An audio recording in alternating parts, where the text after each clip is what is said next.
Hello and welcome back to Chasing Green Arrows. I have with me my co-host Abrar Aziz and our guest who's been missing for a few weeks, but he's back, Mr. Zohar Khan. How are you doing?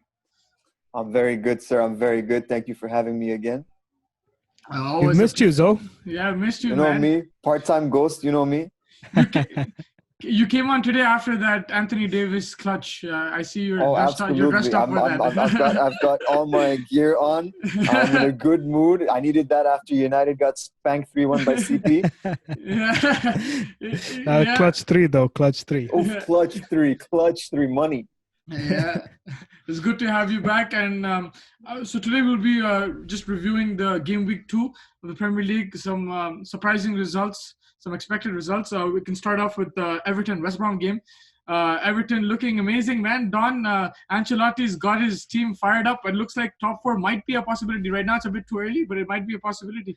Absolutely, man. This team looks like they're on a mission. I mean, Ancelotti's got his targets. He's gotten Hummers, who's been good.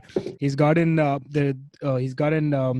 who's the other guy? Allen. Yeah. So he's been good, and they're just ready. I mean, it is early, like you said, but off of the 2 week performances, they beat a relatively difficult Tottenham side. I mean, usually even if they're not very good attacking wise, they're usually good defensively, but they beat them and then they won this game week as well. I mean, they're looking a solid side. Yeah, I mean, a lot of the big teams should be careful. These guys have, if not top 4, definitely top 6 is surely a target for them. Yeah, definitely. And Calvert-Lewin scored a hat-trick. Rodriguez Absolutely. on the score sheet, like he just came to the Premier League. People thought it might take him time, but it looks that they're gelling. They're gelling well. Absolutely. They look like a solid side for sure. Yeah. And moving on to the team of the league so far, Leeds versus Fulham. Zo, what a team, man! And Bisla, like, there's a lot of cracks in this defense, but it's so entertaining to watch, and they're scoring goals, whether it's Liverpool or whether it's Fulham. Leeds are scoring goals. Leeds are banging them in left, right, and center. Honestly, man, they're so much fun to watch because apparently this team doesn't know how to play defense. Defense is not something that, I don't know if Bielsa doesn't coach it or I don't know what the issue is, but you've got these boys coming in and they're just taking no prisoners. They're putting everyone and anyone to the sword. Obviously, they lost to Liverpool 4-3, beat Fulham 4-3. Bamford is looking like a bargain pickup for those of the boys playing FPL. It's crazy, man. I'm just loving their game so far. I know that Bielsa is a really weird, interesting dude. So I'm hyped for their games, man. I'm looking forward to more of it. And I think that they got to bring in a few more players because if they keep shipping goals at this rate, it's going to be hard to stay up. But right now, loving what I'm seeing on the offensive side at least. Yeah, definitely. I think they'll have to work on that defense. 7 goals for and 7 goals against. That's quite something in 2 games. Yeah, but the quality of play going forward is very impressive. So if they can try to tinker that defense, it'll really help them. Maybe before the market closes, buy somebody as well. But they'll probably need. They haven't really played Rodrigo yet, so that's an additional in the offensive side. But yeah, definitely need to just shore up the defense a little bit. Just work on fine tuning it, and they have a good chance of staying up for sure. Have they started playing that defender they signed? Koch? I don't know how to say it. I don't think. I think he hasn't started yet. Okay, yeah, because he was brought in to shore up their back line, and I think they spent like a decent bit of coin on him. Yeah. But that doesn't look like he started yet. Yeah, he hasn't started. Yeah, and then moving on to the next game, I don't really want to talk about it. So if you guys want to skip it, the United Crystal Palace, we can skip it. No, man, I'll talk about it. I'm sure Don's not going to miss this chance. The reason I said that in the last game, in the last pod, I hyped it as the biggest game of this game week and everything. And now I don't really want to talk about it. But so we can take that 3-1 at home at Old Trafford. Very disappointing start. Ole is at the wheel, but the wheel is it's not coming off. But it's a very disappointing start against the Palace team. Defense is all over the place. Lindelof, there's a lot of talking points, but you can take this one. Where to start? Okay, let's go positives first. It's great to see Donny. Donny was sick as soon as he came on, man. Good link-up play. I like the fact that he's vocal. Always gesturing to other players, move here, go there, pass the ball there. There was one play in particular where I was watching him. He was just telling Luke Shaw, play the ball forward, and Luke kind of didn't know what to do. But you need that sort of vocal presence on the field, to really, bring us out of this sort of bad start that we've got. Defensively, yeah, absolutely, man. It was a rough start. Lindelof, 3 mistakes. The penalty was harsh, but it is what it is. But, he was kind of at fault for the other goals as well. So that was a pretty garbage performance from hot trash, if you ask me. Um, Definitely need a center back. Are we going to sign one? I don't know. At this rate, it's looking tough. But, if we don't end up signing a center back, then it's, somehow inspiring these guys to play better. I mean, there's a lot of stuff going on externally. Maguire with his, Greece court case, all that sort of stuff happening. Players coming back late. We had a long season with Europa. But, these are all excuses that I could make all day, every day. I don't want to make any. It is what it is. We lost 3-1. It's on to the next week, and let's hope we do better then. Don, you want to rub it in? I feel like you kind of, I mean, to try and be neutral over here. It's, I love to rub it in for you guys, but yeah, you kind of made all the points. I mean, it was a disappointing performance. Really, they know exactly what's wrong. I mean, all of us sitting on the outside know what's wrong. So I'm sure the guys inside, they know that they need to shore up that defense. They know that moving forward, they need a little bit more. Whether it's Sancho, whether it's somebody else, but they need somebody. And Mr. Fabrizio has already told us that it's pretty clear, 120 million and you get him. So if they want to spend that kind of money, it's pretty clear. So I think it's in United's hand to kind of clear this up, and I hope they do, because I don't want to see United so terrible also. Like, I mean, I'm not a fan, but it would be terrible to see you guys after a game, week after week with these kind of performances. It would be sad. So for the sake of you guys. Donnie, I have a question for you, but I'm going to leave it till the end. So remind me to ask you at the end, okay? Okay. Yeah, and Don, you can take this one. Arsenal 2, West Ham 1. It wasn't as comfortable as we thought it would be. Eddie Nketiah with the late goal. Your thoughts on the Arsenal performance and the game in general? We were poor. We were poor this week. I expected us to thrash West Ham, considering West Ham was so poor in game week 1 and we were really good. So it kind of just turned around. The first 10-15 minutes, we were all over the place. It was just messed up. Against the run of play, we got a goal, which then calmed things down, which is very important for us, I think. And suddenly West Ham looked like a unit that was completely organized. And I don't know, Moyes kind of just went out there in the training ground and really, probably really sat them down and really tried to explain to them what he was expecting, and they showed that. And luckily, I mean, we got that result, a late goal, Eddie Nketiah. Thank God for that. And these are the kind of games you want to win. When you're underperforming, you get that goal, you get that result, and you move on. But if this continues, then they will have some serious problems. But if this was a one-off, and if we can continue to try to take the form back that we had over the past few weeks, I think we're still okay. One bad week doesn't change anything. But these are the kind of games you need to win to try and make top 4. So I'm excited for that. I think Arteta's got a good plan in place. Gabriel's looking like a good fit. I like him. And man, you guys have a baller in Bukayo Saka, man. What a baller this kid is. I like to see my boy Lacazette score. I know that no one really likes him in Arsenal, but I've always been a fan. I've been a fan of him. I know he's been kind of trash for you guys. He's a French Darren Bent, man. French Darren Bent. That's rough, man. That's rough. Lacazette. Actually, I honestly think a little bit of his play goes under the radar because he doesn't score the goals. You expect a center forward to be scoring. That's the thing. That's the thing. Yeah. But he's a little bit like Firmino. I mean, I'm not trying to compare him to Firmino. Firmino is better. Agreed. But he kind of pulls defenders towards him. That creates chances for the likes of Aubameyang and Pepe or Willian on the right. Definitely. So that's kind of what he does. So that's why I like him. I'm a very big fan of Lacazette. He's been performing like that, and it's nice to see him score a goal every now and again. So it kind of gives him the confidence as well. And you're right, man. Saka, he was involved in both those goals. Like he was before the assist, both the passes were by him to Auba, and then to Ceballos was Saka's pass. He's just menacing moving forward. He's just very, very good. So very excited to see this young kid. I mean, the kind of competition we're having in Maitland-Niles and Saka is very good for the team, and it kind of keeps Bellerin on his toes as well, because he knows that if he starts pushing, if he starts going down a level, then there is a Maitland-Niles or a Saka to come and take that spot for him. And so I think it's important for you guys to have these fullbacks, wingbacks that are creative, because your midfield essentially, like, if you're playing, let's say you're playing Xhaka and you're playing, let's say Ceballos, it's not necessarily the most creative midfield. Like, Xhaka and Ceballos both tend to play deep. So having Willian basically turning it into a front four, Auba, Laka, and then Pepe on one side, Willian kind of coming in inside right channel, and then you have Saka overlapping on the left. I think it's a great way for you guys to overload opposition defenses.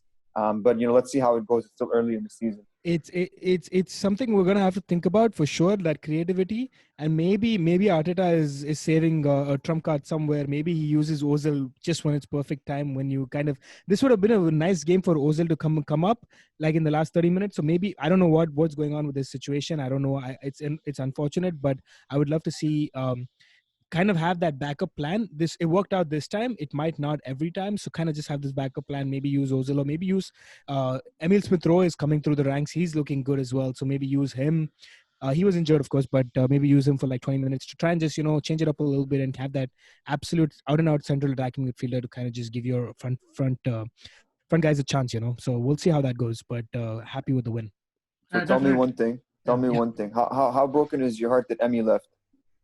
Oh, I mean, I told Musti too. I was like, I'm heartbroken he went, but I genuinely believe Leno is a shade better, just a shade. We forgotten what Leno did when under the likes of Emery when the defense was a shambles. He was coming up game after game making those huge saves. So like under a better defensive unit, I think he's going to perform even better. I think we forget that those performances only because Emmy was so massive over the past 2 months, where he kind of won the Community Shield, won the FA Cup. He was very, very good. And he's a proper defender, a proper goal scorer. Goalkeeper and proper goalkeeper. And I think it's fair. It's only fair that he becomes number one somewhere. If Aston Villa is that, then Aston Villa, fair enough. And he showed today. He saved a penalty today, so it's pretty legit. So yeah, definitely. I am heartbroken, but good luck to him. I love him. Fair. Yeah, Don just talked half an hour about Arsenal, so the next game I'm going to take it. Tottenham 5-2, the best team in North London, the greatest ever team to ever come to North London. Son, 4 goals. He should get the Ballon d'Or. His link up with Kane, absolutely brilliant. Mourinho is back. Gareth Bale's back at White Hart Lane. Arsenal need to watch their backs. The North London derby is going to be insane again. Mourinho's back, man. That's all I have to say. I love the delusion. I'm all for it. I'm all about it. I mean, but drastic performances. First week was absolute rubbish, and then this week, I think the signings got better out of the team. I think they felt better. I don't know what it was, but it was a little interesting. I think Tottenham's going to end up like 6th, 7th, man. I think they're going to beat a lot of the garbage teams and the mid-table teams, and then they're going to struggle against top level competition. But again, probably. I don't know. Let's see with Reguilon and Bale in the team as well. Yeah, I was surprised with the number of goals in this game because normally Mourinho would like an away game, he'd probably sneak in a 2-0 or 2-1 like that. I was surprised, but the link-up play between Son and Kane was really good. It was a little bit of both. Just to start, just a quick point over there. Southampton started the better team, and then they just completely lost their shape in the second half. I don't know what happened there. I mean, maybe 1 or 2 quick goals kind of changed that and everything. They just looked completely out of sorts. Credit to Tottenham. I mean, I hate them with a passion, but credit to them. They did a decent job. But they did a decent job. I mean, you score 5 goals against a I'm a little bit worried about Southampton in terms of how they've performed over game week 1 and 2. Yeah. There's that defensive. There's a lot of frailties. They just have to really quickly start changing it up. Otherwise, staying up would be difficult for Southampton. I did not see that one coming, but they look out of sorts. They need to really quickly start to shore up things and fine-tune their defensive unit. Yeah, definitely. And moving forward, I think quickly the Brighton-Newcastle game, it looked Maupay with 2 goals. Tariq Lamptey, man, the guy's impressing me. Yes, sir. I want to say Lamptey. Yeah, this guy is like, first of all, he's blowing Twitter up. Everyone's talking about him. But in general, Brighton looking good, man. They played well against Chelsea, and again, a convincing win against Newcastle, who had a good start as well to the season. But Brighton looked convincing. Yeah, they were very, very good. They really quick goal early on. Maupay with the penalty. There was and then another one to follow it up really quickly. I think within 10 minutes they were up 2-0, and they didn't really look out of sorts even after that. Like it was pretty neat. Their defensive unit was well balanced. They did a good job. They took care of the business, and they also had a late goal, a beautiful curler at the 83rd minute. I was a little bit surprised about that Yves Bissouma's red card. It was I don't know. It just didn't seem a red card. I mean, yes, he had his leg in the face, but that was completely unintentional. I don't think it was a red card, but It's basically, man, it becomes a dangerous play call, and they're always going to give it. Yeah. It's just They were gonna give he it, kicked the guy in the face, man. completely unintentional though. It was just completely the way. I guess VAR was right. I think the fact that there was danger involved makes it a red card. That's fair enough. But I was a little surprised at just kind of the way it went down. Yeah. And moving on to the big game of the game week, Chelsea versus Liverpool. The Christensen red card, it probably turned the game, but Mane with 2 goals, Liverpool with a comfortable 2-0 win. They look like title favorites again. It's early on to say because City also won this week, but Liverpool looking good. Zoe, you want to take that? Yeah, man. All I want to say is Thiago Alcantara, bro. That's all I want to say. That guy is a baller. Man, he came on in the second half, and the complexion of the game changed. Obviously, 10 men for Chelsea, you can't discount that. And it was a red, clear path foul. Yeah. But, man, like, Thiago is something else. And the fact that they got him for, peanuts, I think it's 25 million with 5 million up front, 20 million, something. It's stupid little money, man. And it's just, oh, man, it hurts my heart to see him play for Liverpool. But he's gonna elevate their midfield to a whole nother level. Like, if you think that the old midfield of Fabinho, Henderson, and Gini Wijnaldum was doing well. Now you have a Champions League winner, a serial winner with Bayern. He's just going to elevate that midfield to a whole other level. And Liverpool definitely not just defending their last Premier League, but they're looking to attack it, and they're looking to just lay down a marker nice and early to, hey, this is who we are, this is what we're about. Don't think that we're going to be sitting back chilling just because we won it last year. Yeah, definitely. I really want to give credit to Don here because he told me, like he said before the season, Chelsea will take a lot of time to adapt because, everyone was excited, including me, about their signings. But first game against Brighton wasn't that impressive, and then they lost against Liverpool. Don was correct about that prediction. Don, Liverpool looking even better than last year now with Thiago in the squad, and they have Jota as well. So. Yeah, Zoe absolutely nailed it. Just said exactly what I needed to say. Thiago, man, that guy. And the most interesting thought about this one is they have kept Gini. There was a lot of talk about Gini going and Thiago coming in instead, but they have both, so they have that depth in the midfield now. They have the likes of an absolute baller come through, and he will only improve this midfield significantly. Their front three, as usual, firing. Now they have a solid backup in Jota a solid backup in Jota as well, so he's going to perform.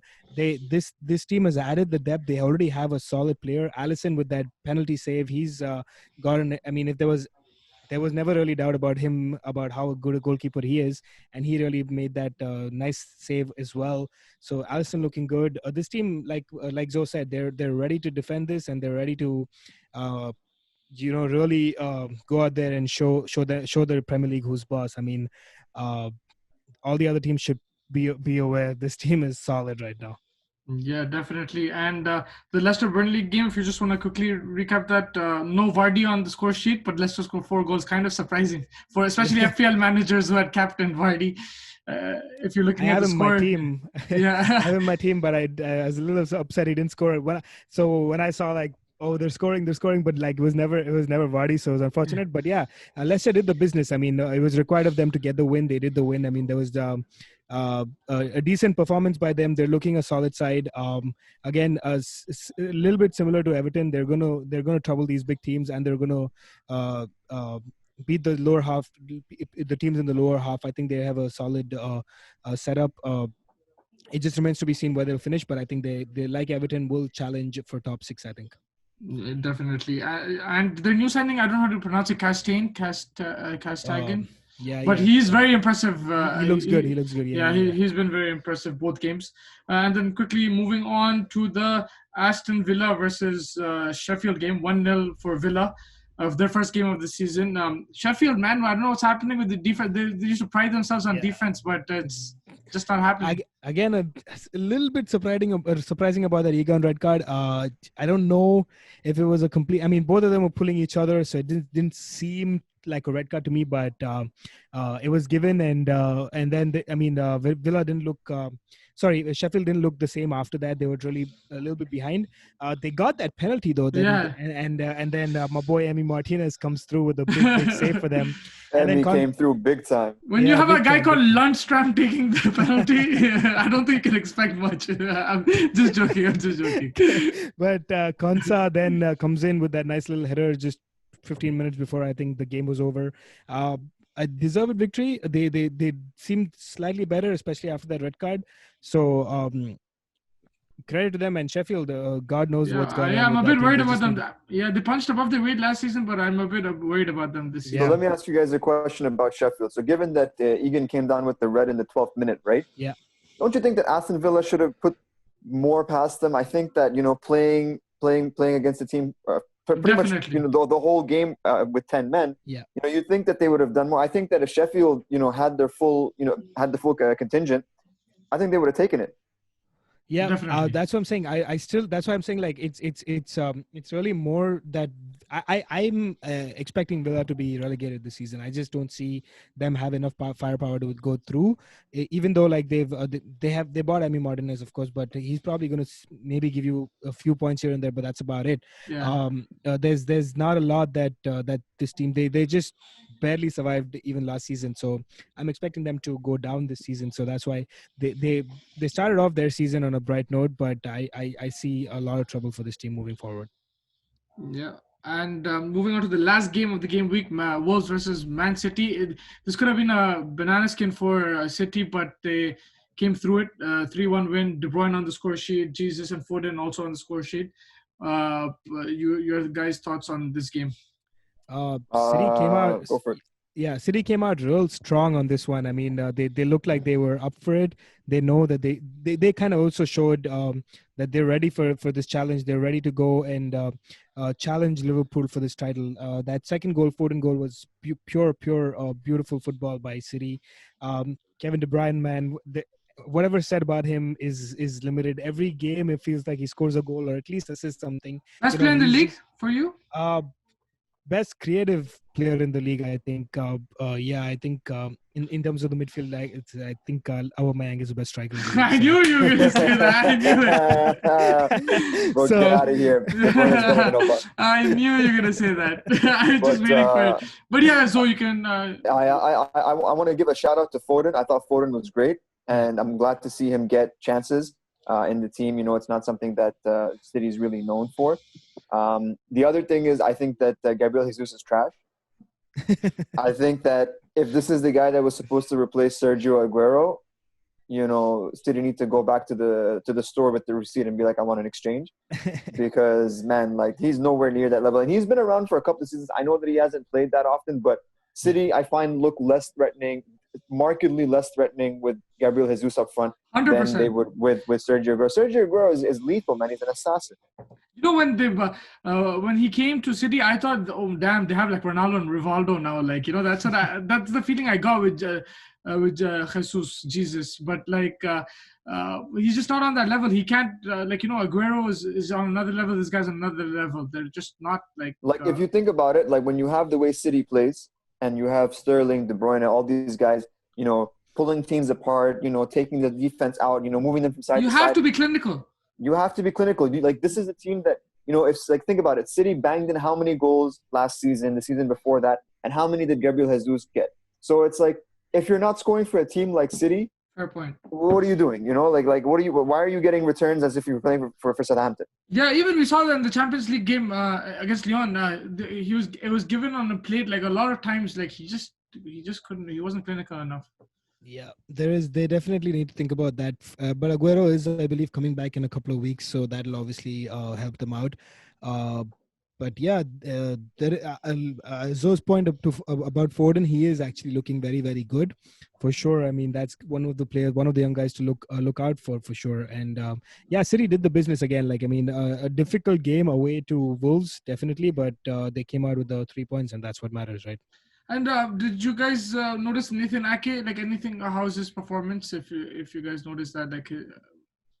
He looked decent. I mean, he didn't really have too many moments that come to mind as to if there was an error or anything of the sort. I mean, it'll take a little bit more, maybe a couple more games to really settle in and gel in with his current setup. But I think he looked decent. He looked okay. He looked like an okay fit. I mean, he'll only get better, I think. Yeah, definitely. If they get the likes of Koulibaly, then I think City will be title favorites. But now, there are some weaknesses there. But I think it's going to be a close race. You think Koulibaly puts them over Liverpool? I think so. But then there's that Jesus problem, which you mentioned. That's a very valid point. Like, I didn't think of it like that. But if Aguero gets injured, then who's going to get them the goals? But I still feel that the defense is the issue, because last year, I think when Laporte got injured, they got screwed big time. So I feel the defense is a bit more important. But I think it should make them favorites, but it'll be neck and neck, because Thiago and Jota also changes the ball game, right? So for sure. Yeah, so I it'll be neck and neck. I just find with City that it's just like, like apart from Laporte last season, they didn't really have anyone that's worth that should be starting for City. And like, I don't rate Stones, I don't rate Otamendi, I don't rate any of the guys that they have who play center back. You can't be playing Fernandinho center back. He's ancient and he's a midfielder. So at this point, I think that getting Ake, Nathan Ake was a great move. I think he's a solid defender. I think maybe a little bit the hype exceeds his actual ability, but I think he's solid. And I think that if Koulibaly does come, then their starting partnership should be Koulibaly and Laporte. Koulibaly and Laporte, yeah, that would be fair. Yep. Yeah, that would be amazing for them. But I think we wrapped up all the games. Any last thoughts, Don? Yes. Zoe has to ask me a question. Oh, yeah, there was a question. Yes, sorry. Yes. Don, okay. Don, remember that. All right, yeah, okay, Don. So, Everton or Arsenal, who makes the top 4? Arsenal. Arsenal? Question. Yeah, man, for Get sure. out of here, bro. Get out of here. You think Don Carlo is not making top 4 at the expense of Arsenal? Because it's gonna be Liverpool, City, United, Everton. Excuse me. That's gonna That's gonna be the 4. Oh my God. I think you said the same thing last year, Don. Fair enough. I was. But I think for Arsenal, a lot will depend on Aubameyang. If he can stay fit and be clinical like he is, I think that will really help them. I see Arsenal as a top 4 team. I see Arsenal finishing over United. I'm gonna with 36 game weeks left, I'm gonna bet you guys on this right away, right here, right now. I'll send you my banking details so you can send me money at the end of the season. Right? and if they do, then I'll send you mine, bro. Absolutely, bro. Absolutely. I will do like a pod about it. Absolutely, bro. We'll do a podcast. I can't wait to take your money. I mean, I think that was a great way to end the pod. Thank you so much for joining me, guys. I hope to see you soon again. Enjoy the rest of the week, and hopefully see you guys next week. Take care and have a good night, man. Take care, guys. Take care. Have a good night.